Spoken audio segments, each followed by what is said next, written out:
জমির প্রস্তুতি। জমিকে ঝুরঝুরে করার জন্য 3-4টি গভীর চাষ দিন। জল নিকাশির জন্য 1.0 মিটার চওড়া উঁচু বেড তৈরি করুন। চারা বসানোর 10 দিন আগে প্রতিটি মাদায় নিচের সারগুলো মাটির সাথে মিশিয়ে দিন। এই সার গাছকে লম্বা সময় ধরে শক্তি দেবে। পচা গোবর, জৈব সার 1.0 কেজি, টিএসপি 170 গ্রাম, এমওপি 130 গ্রাম, খৈল যেমন নিম খৈল 250 গ্রাম। চারা রোপণ। সুস্থ, সবল ও রোগমুক্ত মোথা বা চারা মাদায় বসিয়ে দিন।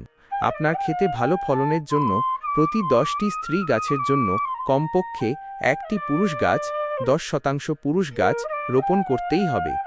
দ্বিতীয় ধাপ, তারুণ্যের পরিচর্যা ও শক্তি যোগানো। চারা বসানোর পর গাছকে তার তারুণ্যে দ্রুত বাড়তে সাহায্য করতে হবে। বাঁশ বা তার ব্যবহার করে মাচা তৈরি করুন এবং লতাগুলো সাবধানে মাচায় তুলে দিন। 2. ইউরিয়া সার প্রয়োগ।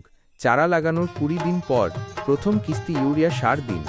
1 বিঘা জমির জন্য প্রথম কিস্তিতে প্রায় 6-7 কেজি ইউরিয়া ব্যবহার করতে পারেন।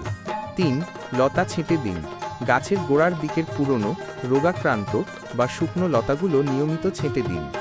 পটল গাছে প্রচুর ফলন পেতে হলে আপনাকে এই কাজটি করতেই হবে। প্রতিদিন ভোর 6টা থেকে 8টার মধ্যে একটি তাজা পুরুষ ফুল তুলে তার রেণুগুলো স্ত্রী ফুলের, যার নিচে ছোট পটল দেখা যায়, গর্ভমুণ্ডে আলতো করে ছুঁইয়ে দিন। পোকা নিয়ন্ত্রণ। ফল ছিদ্রকারী পোকা এবং গোড়া পচা রোগ পটলের প্রধান শত্রু। ক্ষেত নিয়মিত পর্যবেক্ষণ করুন।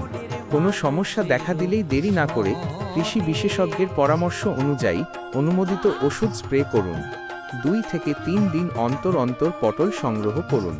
পটল কচি ও সবুজ থাকতেই তুলুন। এতে বাজারে ভালো দাম পাবেন এবং গাছের ফলনও অনেক দিন ধরে চলতে থাকবে। আপনার 1 বিঘা জমিতে খুব সহজেই আপনি একটানা 8 মাস ফলন তুলতে পারবেন।